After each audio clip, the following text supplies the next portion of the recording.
कभी सोचा है कि कोई हमारे व्हाट्सएप संदेशों को बिना हमें पता चले लगातार पढ़ सकता है? आज हम घोस्ट पेयरिंग के बारे में जानेंगे।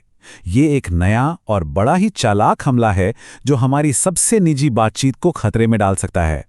नहीं, ये कोई फिल्मी कहानी नहीं है। जरा सोचिए, कोई फोन को हाथ लगाए बिना या कोई ओटीपी चुराए बिना हमारे व्हाट्सएप संदेशों की हर एक लाइन पढ़ रहा हो। यही है घोस्ट पेयरिंग की डरावनी हकीकत, और आज हम देखेंगे कि ये सब होता कैसे है। इसको घोस्ट पेयरिंग इसीलिए कहते हैं क्योंकि हमलावर एक भूत की तरह अकाउंट में घुस जाता है, अदृश्य, और किसी को पता भी नहीं चलता। ये कोई पारंपरिक हैकिंग नहीं है जहां पासवर्ड तोड़े जाते हैं। नहीं, यह तो भरोसे का एक खेल है जिसमें हमारी ही विश्वास का फायदा उठाया जाता है। तो सवाल यह है कि ये अदृश्य हमला आखिर होता कैसे है। चलिए इस धोखे की एक एक परत को खोलते हैं और देखते हैं कि कैसे हमलावर हमें ही अपने खाते की चाबियां सौंपने पर मजबूर कर देते हैं। ये सब शुरू होता है एक बहुत ही साधारण से मैसेज से। हो सकता है किसी दोस्त या परिवार के सदस्य की तरफ से आया हो, जिसमें एक लिंक दिया होता है। लिंक एक ऐसी वेबसाइट पर ले जाता है जो बिल्कुल असली लगती है। वहां फोन नंबर मांगा जाता है और फिर नौकरी के आवेदन या केवाईसी वेरिफिकेशन के बहाने एक क्यूआर कोड स्कैन करने को कहा जाता है। और जैसे ही वो कोड स्कैन होता है, बस खेल खत्म। कोई पासवर्ड नहीं, कोई ओटीपी नहीं, सिर्फ धोखे का एक सिलसिला। घोस्ट पेयरिंग को जो चीज़ असल में खतरनाक बनाती है वो है इसकी खामोशी। ये पारंपरिक हैकिंग की तरह कोई शोर नहीं मचाता। ये परछाई में रहकर काम करता है, और सच कहूं तो यही इसकी सबसे बड़ी ताकत है। देखिए, हम सब ओटीपी और सिक्योरिटी अलर्ट पर भरोसा करना सीखते हैं, है ना? लेकिन घोस्ट पेयरिंग इन सभी सुरक्षा उपायों को बड़ी आसानी से पार कर जाता है। कोई चेतावनी नहीं, कोई रेड फ्लैग नहीं। हमलावर बस अकाउंट में बैठ जाता है और हमें इसकी भनक तक नहीं लगती। और एक बार अंदर आने के बाद हमलावर के पास हमारी डिजिटल जिंदगी की चाबियां होती हैं। वो हमारी हर बातचीत पढ़ सकते हैं, हमारी निजी तस्वीरें और डॉक्यूमेंट्स देख सकते हैं, और इससे भी बुरा, हमारी पहचान का इस्तेमाल करके हमारे ही जानने वालों को धोखा दे सकते हैं। मतलब खतरा सिर्फ हमारी प्राइवेसी तक ही नहीं रहता, ये हमारी साख और हमारे रिश्तों तक पहुंच जाता।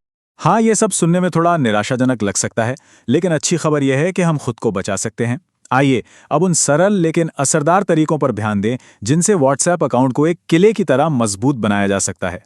वैसे तो ये हमला बहुत चुपचाप होता है, लेकिन फिर भी ये अपने पीछे कुछ सुराग छोड़ जाता है। क्या चैट में ऐसे संदेश हैं जो भेजे ही नहीं गए, या दोस्त बता रहे हैं कि उनके पास कुछ अजीब संदेश आ रहे हैं?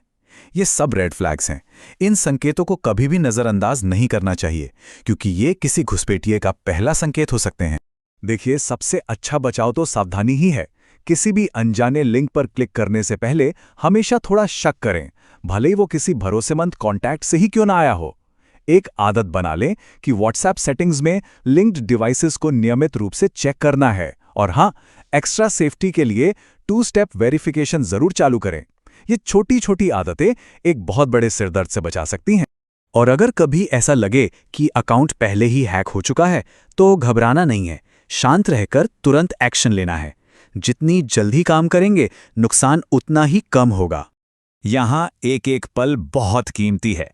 सबसे पहला काम, व्हाट्सएप सेटिंग्स में लिंक्ड डिवाइसेस पर जाकर सभी अनजान डिवाइस से लॉग आउट करना है।